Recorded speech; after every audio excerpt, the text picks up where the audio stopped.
কাকসার মলানদিঘি গ্রাম পঞ্চায়েতের বিষ্ণুপুর আর অজয়পল্লীর পাশ হয়ে টুমনি নদী বয়ে গিয়ে মিশেছে অজয় নদে।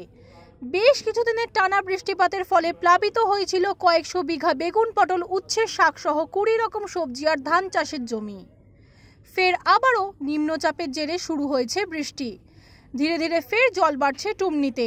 টানা বৃষ্টি চলতে থাকলে আবার আগের মতো এই নদী ভয়াল রূপ নিলে নদী বাঁধ ভেঙে সর্বশান্ত হয়ে যাওয়ার আশঙ্কায় চাষিরা। এলাকার চাষি মধুসূদন ঘোষ বলেন, এবার নদীর বাঁধ ভাঙতে শুরু করেছে।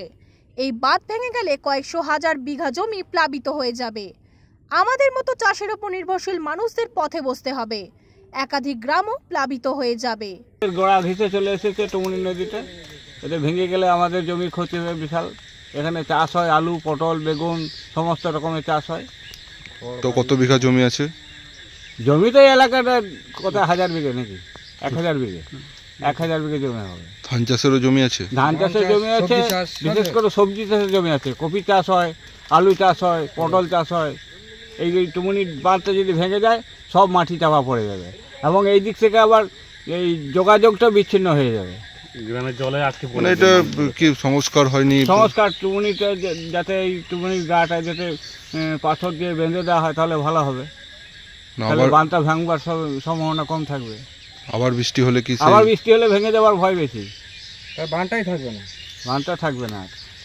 আতঙ্কের মধ্যে আছে। আতঙ্কের মধ্যে আছে আমরা খুবই। সমিতির কৃষি কর্মাধ্যক্ষা নবকুমার সামন্ত বলেন, চাষিদের যাতে সমস্যা সৃষ্টি না হয় সেদিকে তৎপর রাজ্য প্রশাসন। কাকসা পঞ্চায়েত সমিতিও তৎপরতার সাথে কৃষকদের পাশে থাকার চেষ্টা করবে।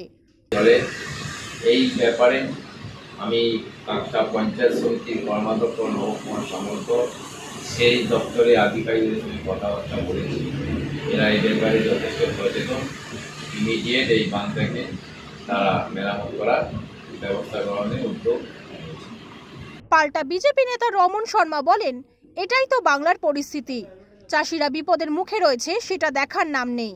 যেখানে কাটমানি, যেখানে টাকার ভাগ পাওয়া যায় সেখানেই শুধু দেখা যায় এই সরকার আর তৃণমূল নেতাদের। সরকার তো না কৃষিকে ভালোবাসে, না এই সরকার শিল্পকে ভালোবাসে। এর একটাই জিনিসকে ভালোবাসে, সেটা হলো তোলাবাজি। তোলাবাজি যেখান থেকে আসবে এই সরকার সেখানেই আছে।